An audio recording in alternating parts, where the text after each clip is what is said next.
In this video you see Devin Larratt, in this video you see Alexei Voivoda. And you might think, oh, they're lifting the same weights, they're doing the same exercise. But there are small changes which actually make big difference. This video will be very short, very brief, and we're just gonna focus on biomechanics of arm wrestling, biomechanics and physics. The whole idea is for you to understand if you're doing correct things in your training, if the weights that you're seeing online really apply to the real weights lifted, and how is it changes. Super short and super fast. I will use Devin Larratt and Alexei Voivoda as an example for these two exercises, because if you look at them, they look like the same lift, but there are small changes, and we're going to talk about those changes. First of all, what we need to understand is what kind of muscles are we working, right? And what's happening in these lifts. I'm going to put the band just like Devin put it. So it goes through my thumb, so it's adding extra rotation to my forearm, so my pronator muscle is working. Because it's trying to pull me down, my brachialis, brachioradialis, and my bicep muscle are working, so all my elbow flexors are hitting.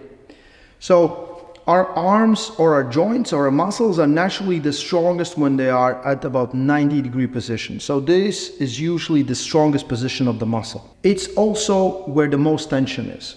When the angle of the weight that you're lifting is hitting you at 90 degrees, if I'm doing this and this is the point of max tension.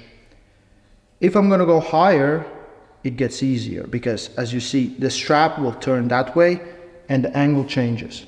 So now the position here will be like literally it will be less weight than it was here, even though I'm lifting the same. Biomechanically, I'm lifting less here. How you want, like I want to get stronger in a smaller angle, right? So then you lean forward. See, this fixed itself, again hitting us at 90 degrees. I can see if I'm parallel, but pretty much should be. And max tension is here. If I go lower, the tension goes away and comes back when I'm on top. So pretty much this is what Devin is doing. Devin is trying to hit his back pressure through pronation in those positions. Position of the strap or the belt. Why do arm wrestlers always use these? So if the weight is closer to the joint, right? If it's somewhere here, it's gonna be way more easier than if it's here, here, or even more here. If you will try all your lifts and you put something over your knuckles right here, this is going to be the most hardest one compared to this or even this. Oh, come on. Let's not even start about this one because it's so far away from the first joint. So this is going to need to do all the work and maybe you will not be able to lift it here because this is failing.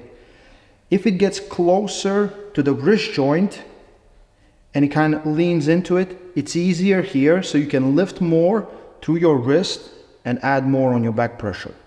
If you do the same thing right here, you're not even acknowledging the wrist. Everything is going through your back pressure, right? If you introduce pronation, it adds one more element. It adds rotation right there, outwards. So now, not only I'm trying to lift the weight up, I'm trying not to get rotated out. In my opinion, if I would have to rank them, this is the hardest one. Anything that goes through pronation will be the second hardest, either right here, through the thumb, and these will be very individual, or through the wrist, but again through pronation, right? The easiest ones will be when it's just like a hammer curl grip, or right here on your wrist. Training, there's rule in training, you're just gonna get stronger in positions where you train it, right? There is some carryover from other positions, but it's not much. Like, take any kind of exercise, any kind of sport. If you're doing something else than that exact thing, you will progress less, right? You might say front squats are great, right? But if your main purpose is to build back squat strength, this will not help. Same thing goes with any kind of training. In arm wrestling specific, if you want to be stronger in this position, this is where you need to add most tension. If you want to be stronger at 90 degrees, like Devin is doing right there, right? So Devin will be, I'm just going to take it right here, and this is what he's doing. He's kind of trying to find a position where it's 90 degrees, where this is parallel to the floor, and then just lifts it up. What Devin is doing, that is in my opinion a little harder than Voivoda is doing, Voivoda was lifting up As you see that if I take here, the angle at the start and at the end is different, as well as the position of where the strap was. If it's closer to your joint that you're working on, it's gonna be easier. You can try and you can test it, you will see it yourself. Try to do same exact lift over your knuckles right here, right? And then try to do the same lift when the strap is here, right? It's that easy. So think about this. If you don't change position when you're lifting the weight up, right? If I'm lifting and I'm staying here, I'm not going in or out from tension. I'm having the max tension on whatever I'm hitting. If I'm doing this and we go out, you have to understand that the start position, or the position where there's 90-degree angle with the belt and with my arm, is the hardest one. Everything else gets easier. You will see guys doing lifts like this, and again, like this is not the weight that I'm actually lifting, but where the tension is going, it's hitting my rotator pretty hard. So as a check, if I'm strong enough to hold some positions with a pronator, it still works. In my opinion, there is no bad training, but there's optimal training.